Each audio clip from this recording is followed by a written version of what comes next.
come together. Somewhere that you and me can get to know each other better. The only love I'll ever need. My wife, my queen, my everything. Te amo y te adoro, mi amor. All that I've been searching for.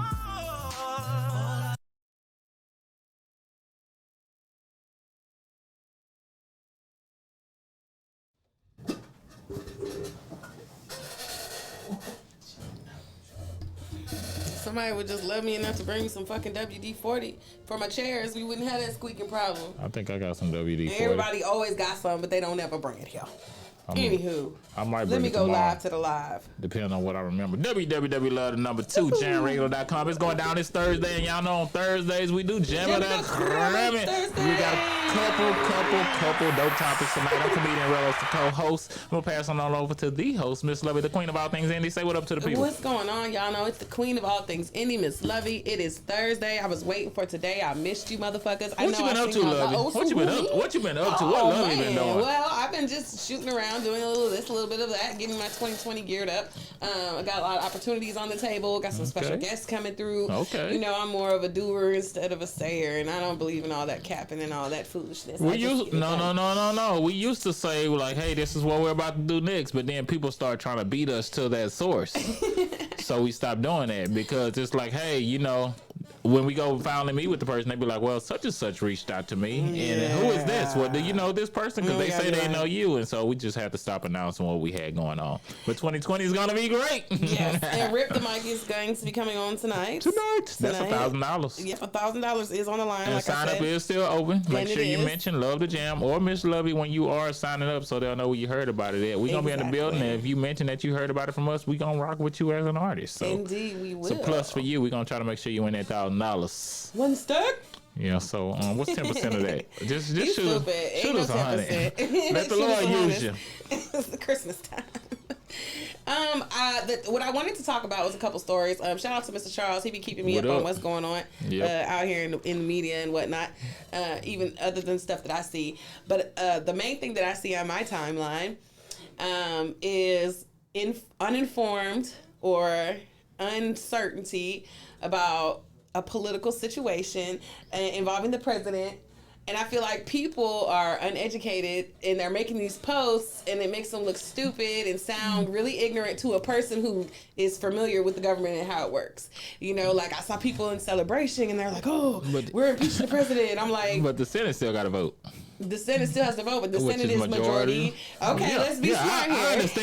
I understand. I'm happy because he got impeached because that means doesn't mean anything. That means they're making the steps, so they're setting a standard at this point. Like it might not help in the end because, like you said, it is majority Republican, but I do feel like, hey, it's. You know, they're setting a standard, even though it's kind of late. It's like almost 2020 already. It's already late. It's our money. We're paying for it.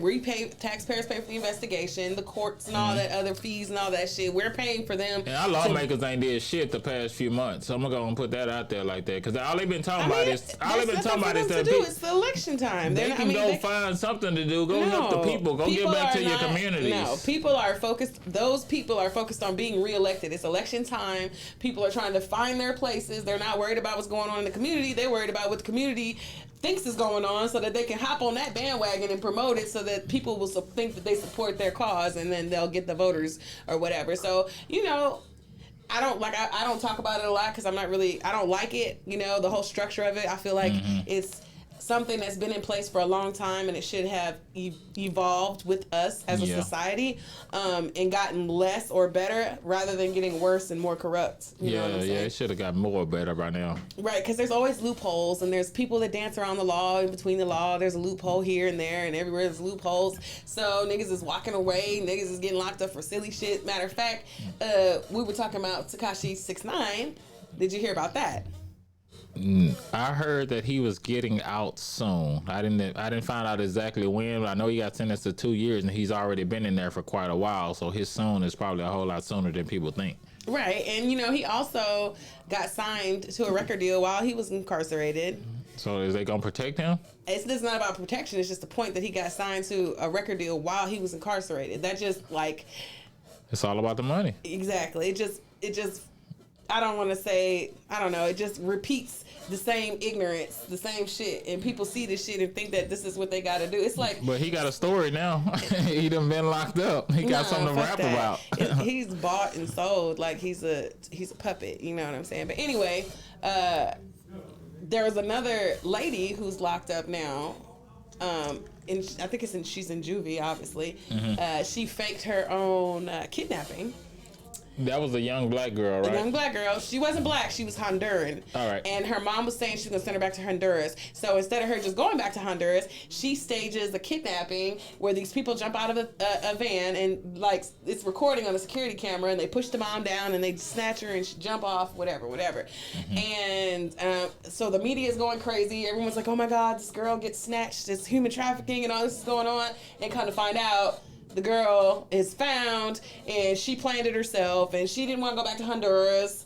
You know what I mean? So it was like this elaborate scheme, and it's like, fuck, all the stuff we have going on, and people just grab something and run to that, run. I mean, but the grabbing it and running with a story like that, you really don't have a choice, because our first instinct is to let's help find this girl as soon as possible. Now, of course, you're gonna do investigations, and you need to do investigations as far as finding her. But on top of that, they understand that the longer they wait, the greater the chance is that she won't be found. So I can see why people jump on stuff like that.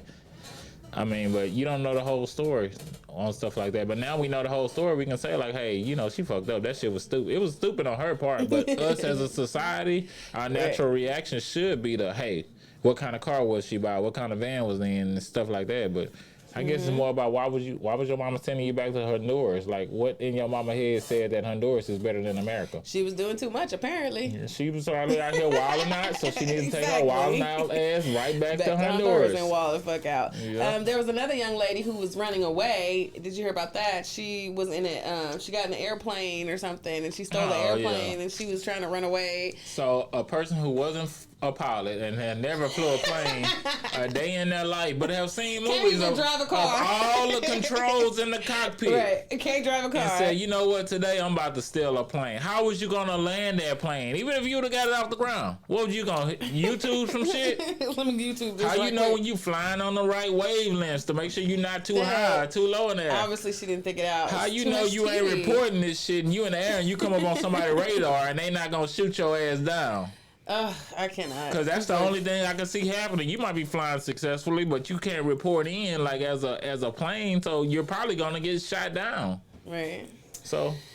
Another thing I wanted to talk about before we take our little break or whatever is Christmas itself and the whole Santa Claus thing, because I don't have kids or whatever. I have a niece and she's like 4, and I encourage her to be imaginative with the whole Santa Claus thing. Like, I encourage it because I know she's 4 years old and she's a child and she's thinking like a child, and it's almost like cultivating her imagination. And then I see these people posting about, I'm telling my kids I'm Santa Claus because I'm the one buying these gifts and all this shit. I'm like, who gives a fuck about who's buying the gifts? It's like you're taking the little innocence from a kid. Like, I feel like after a certain age, yeah, sure, tell them there's no Santa Claus. Sure, let them know, you know what I'm saying? But when they're in an age and in a place where their imagination is growing and being cultivated and groomed, like, why shoot them out the sky just so that you can let them know that it's you?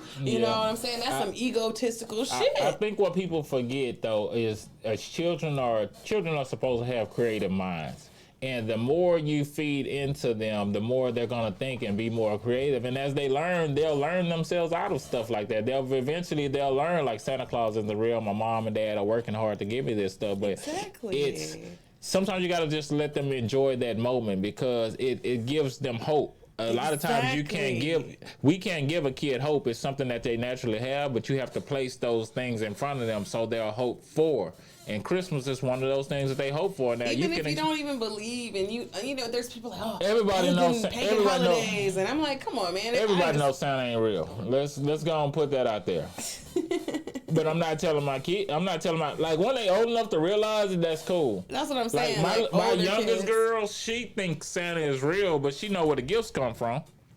Okay. Because there's no way he's delivering all them gifts at one time. Like, so what age do you think you should tell a kid, like, hey, you know? You should never tell them. That's something they should find out over time. Like, it's what if they just ask you, though? Then you tell them. Okay, so if they ask you, then you tell them. What you think, Roy? What age do you think is the age that you... Shit, Roy still believes in Santa Claus. We fucking it up for Roy right now. Sorry, Roy. I believe that everybody has their own parenting skills and techniques. So if you want to tell them early, tell them early. You want to let them find out later? You don't think it affects them if you tell them too early? No. Like their ability to... Huh? You gotta realize kids are smarter these days. They're gonna pick up on a lot of stuff easy. But I'm talking about think deeper of how it'll affect them, like their character in the future, like their ability to be imaginative and creative. You know what I'm saying? Because all that stems from the activation of that part of your brain, which is like believing in shit. You know, stuff that's challenging rationality and logic. One thing I would say, if you're gonna eliminate like the whole Santa Claus or the Tooth Fairy thing, you need to replace it with something else. You need to be encouraging creativity, you know, pushing your child to think more, imagine stuff. Like when I was little, I won a book contest. I wrote a book called Imagine. And the whole book was just talking about imagine if you was this, imagine you was an astronaut. It was just all these different imaginations. But if I would have found out at a young age that Santa Claus ain't real, it's hard for me to imagine. Right. Because I don't know what to believe. It's like, well, I'm going to just only believe what I'm told or what I see for myself. Right. But that's something that you find out over. I think you maybe 4 or 5 years old when they start kind of getting into kindergarten, when they friends start telling them like Santa Claus ain't real, and they come up and say, hey, my friend said Santa Claus wasn't real. Then it's like, yeah, then you explain it to them. I bet kids are like being ruined earlier and earlier. No, kids should find out from other kids, not from adults. Have another kid take another kid's test. I think that'll work. That would work. Kids should figure it out amongst themselves. All right. Well, that way feelings won't be hurt. Because think about if an adult tell them and you didn't want that adult to tell them. Right. Yeah. It's just up in the air, y'all.